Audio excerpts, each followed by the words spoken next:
அதாவது பார்த்தோம்னா வாழைப்பழக்காரன்ட்ட வாழைப்பழம் வாங்கிட்டு சொன்னார். ஒரு நிமிஷம் இருக்குண்ணா.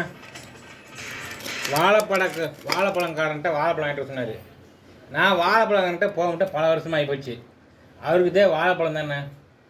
எங்கள் அண்ணாச்சி கடையிலேருந்து வாழைப்பழம் வாங்கிட்டு கொடுத்தேன். எங்கே வாங்கினாரு?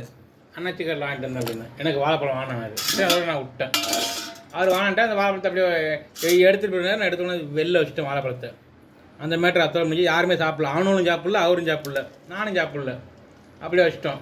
மக்கள் அந்த அன்றைக்கி ராத்திரி அந்த வாழைப்பழத்தை எலி கடிச்சு விட்டு மக்கள் தூக்கி எறினாரு. தூக்கி எறிஞ்சாச்சு.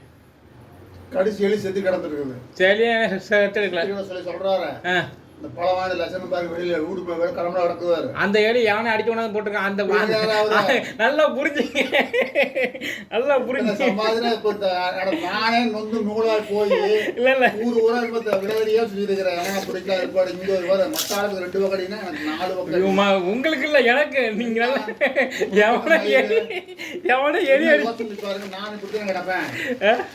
எவனை எலி அடிச்சு கொண்டாந்து கடமேடி வாசல்ல போட்டதுக்கு இந்த வாழைப்பழத்தை எலி செத்து விட்டுன்னு சொல்லியிருக்காரு பாருங்க உங்கள்கிட்ட.